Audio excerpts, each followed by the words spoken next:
Bonsoir tout le monde et bienvenue dans ce premier numéro d'Europe Actu, le programme qui va chercher à vous informer et à analyser l'actualité de l'étranger, Europe, Occident et même le reste du monde.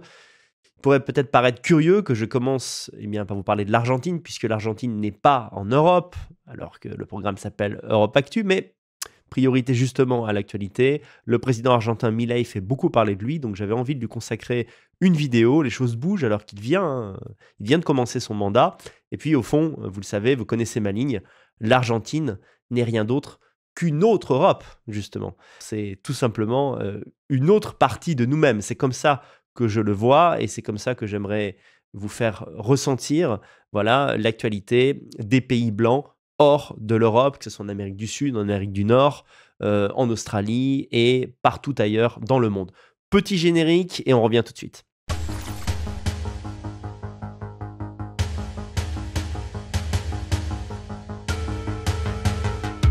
Quand Javier Milei l'a emporté, à droite, nous étions à peu près tous satisfaits, à l'exception peut-être de ceux dont la ligne est franchement anti-occidentale, anti-Occident, puisque Javier Milei a affirmé, il le fait très souvent, eh bien, son soutien, son adhésion en fait à l'esprit occidental, son soutien à l'Amérique et au modèle libéral.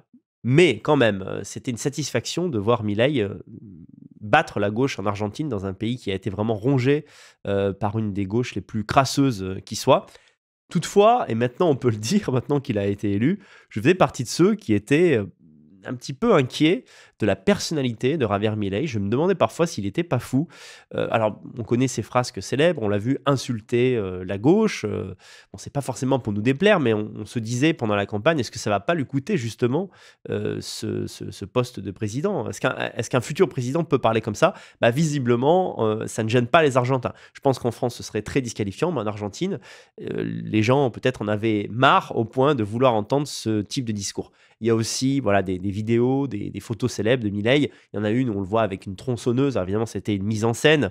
Il n'a pas vraiment tué des gens en public, bien entendu. Mais quand on voyait Milei comme ça et quand on écoutait finalement ses détracteurs, qui évidemment faisaient des montages pour l'humilier de mille et une façons, on se demandait quand même s'il n'allait pas craquer une fois au pouvoir et si c'était une bonne chose finalement que de le soutenir. Et il apparaît voilà, quelques semaines après le début de son mandat, que Milei, en réalité, avait une stratégie. Et cette stratégie était celle du show, du spectacle, du pamphlet, pour faire parler de lui à fond et recueillir le maximum de voix. À présent qu'il est élu, on a vu, en tout cas moi je ne sais pas ce que vous en pensez, n'hésitez pas à dire ce que vous en pensez en commentaire, mais j'ai vu une nouvelle transformation, j'ai vu un Milei plus sage, qui n'a plus besoin de provoquer, de faire du scandale, et qui aujourd'hui endosse parfaitement le costume de président de l'Argentine. Vous savez que la révolution que veut mettre en place Milei, c'est finalement quelque chose qui est vieux comme le capitalisme.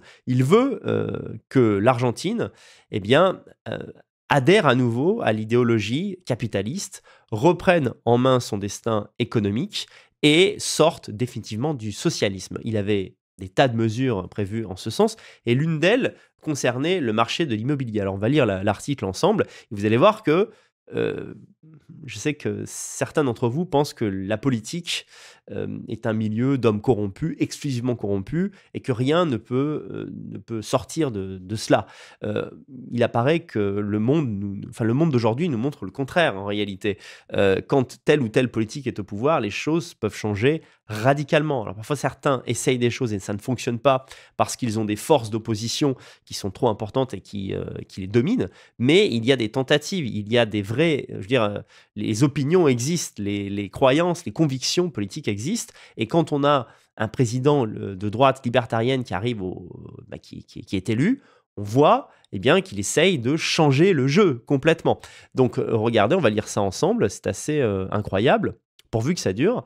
Argentine, les réformes de Milei doublent l'offre d'appartements à Buenos Aires. Il faudrait peut-être dire Buenos Aires, mais j'ai peur de mal le prononcer tout au long de la lecture, donc je vais le dire à la française. Buenos Aires, qui est la capitale de l'Argentine. De plus, les prix des loyers dans la capitale baissent de 15 à 35%. L'abrogation de la loi sur les locations a commencé à provoquer un changement très positif sur le marché immobilier argentin. La décision prise par Javier Milei lors de son premier mois de mandat a eu un effet immédiat sur l'offre de location qui a explosé à Buenos Aires. En outre, le prix moyen des locations a connu une baisse significative selon les principaux opérateurs du secteur. Bien sûr, il est encore trop tôt, évidemment, le travail vient de commencer.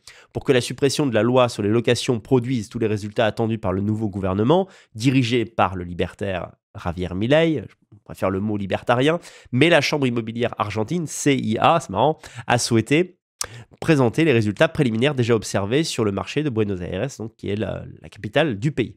Ainsi, les chiffres partagés par la CIA indiquent que le parc des logements disponibles dans la ville de Buenos Aires a doublé au cours des dernières semaines, comme le rapporte le journal argentin El Cristina. L'organisation rappelle que le nombre d'appartements disponibles à la location avait fortement chuté ces dernières années en raison des contrôles des prix et d'autres mesures interventionnistes mises en place par le gouvernement péroniste de l'ancien président Alberto Fernandez. L'Argentine est un pays qui était à la ramasse économiquement, qui a subi une très très forte inflation, une inflation beaucoup plus forte que ce qu'on a pu connaître en Europe. Et on voit comme nous, on a souffert alors que l'Europe de l'Ouest fait encore partie des pays les plus riches du monde. Alors imaginez, en Argentine, c'est vraiment très difficile. Et quand il y avait la Coupe du Monde que les Argentins ont remportée, les joueurs de foot avaient offerte, en gros, cette coupe en disant à leurs supporters, c'est-à-dire tout le peuple argentin, vous aviez besoin de cette victoire symbolique pour vous redonner du courage. Soyez forts, on va s'en sortir. Alors je continue la lecture. Cependant, cette tendance se serait rapidement inversée à partir du mois de décembre. En effet, les informations gérées par le syndicat patronal indiquent que le stock de maisons disponibles à la location dans la capitale du pays a augmenté pour dépasser le seuil des 800 000 unités. Un développement prometteur qui commence déjà à se refléter dans les prix. Ainsi, El Cronista rapporte des informations de différents opérateurs immobiliers qui parlent d'une correction à la baisse de 20% ou 30% des prix de location disponibles au début de l'année par rapport à ceux de novembre ou du mois de décembre lui-même.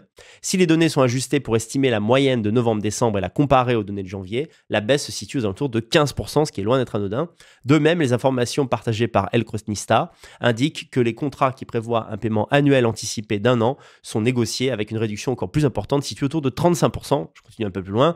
Un autre changement enregistré par les opérateurs est le passage à des contrats formalisés en dollars et non en euros. Alors ça, c'est le grand projet de Milei. Il veut que dans quelques années, voilà, l'Argentine utilise des dollars. Voilà. Pour l'instant, il ne peut pas le faire parce qu'il n'y a pas assez de réserves de dollars dans les banques argentines, mais c'est son projet.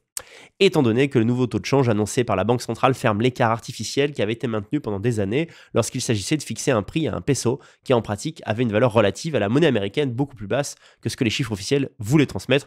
Sous le nouveau cadre, 6 contrats sur 10 sont conclus en peso. Vous voyez, à peine Milei arrive au pouvoir, à peine la gauche est balayée que les choses changent en profondeur et plutôt en bien. Alors, bien sûr, j'ai eu une conversation en live privé dans Super Day Live avec Alexandre Comadoni et j'étais plus enthousiaste que lui quand même. Je lui disais, c'est formidable, si Milei arrive à relever le pays, à sauver l'Argentine économiquement, quelle claque, quelle démonstration évidemment que le socialisme est mauvais fondamentalement et conduit les peuples à la ruine. Et il m'avait dit très justement, comme si on avait besoin d'autres exemples. Après l'effondrement de l'URSS, après l'effondrement, après ce qui se passe au Venezuela, voilà, pendant des années, il y a eu dans la sphère dissidente, il y a une admiration pour Chavez. On voit qu'en fait, le Venezuela est à la ruine. Donc la démonstration de la supériorité du modèle libéral semble évidente. Mais enfin, il n'y a jamais trop d'exemples, apparemment. On n'a jamais assez de sources et de faits pour prouver à ceux qui pensent à gauche qu'ils pensent mal. Toutefois, je pense que, vu la difficulté de vie des Argentins ces dernières décennies, si Milei arrive au cours d'un mandat, peut-être deux, à faire de l'Argentine à nouveau, de faire du pays un pays prospère, je suis sûr que les habitants s'en rappelleront et qu'il sera maintenu, lui ou son parti, au pouvoir pour longtemps, ce qu'on lui souhaite. En tout cas, ce qui est certain, c'est que ça donne vraiment de l'espoir. On se dit que quand un président est vraiment animé de bonnes intentions envers son peuple, quand il prend les choses en main, quand il n'a pas peur de changer radicalement les choses. On sait que Milei, il y aurait des tas de choses à dire sur Milei, mais je voulais faire une vidéo courte, c'est le principe un peu du programme, mais Milei a supprimé des ministères qu'il jugeait inutiles. C'est une mesure qui semble, même vue de l'Europe, quasiment dictatoriale, ou en tout cas très autoritaire, très osée, pour le moins. Et bien c'est comme ça qu'on change les choses. C'est ce qu'on attend d'un chef d'État. On souhaite le meilleur à Milei, on souhaite le meilleur au peuple argentin. Et je vous dis à très bientôt pour une nouvelle vidéo. N'hésitez pas à liker la vidéo que vous venez de voir, à la partager. Elle est courte, c'est fait pour. À très bientôt dans Europe Actu. Ciao, ciao!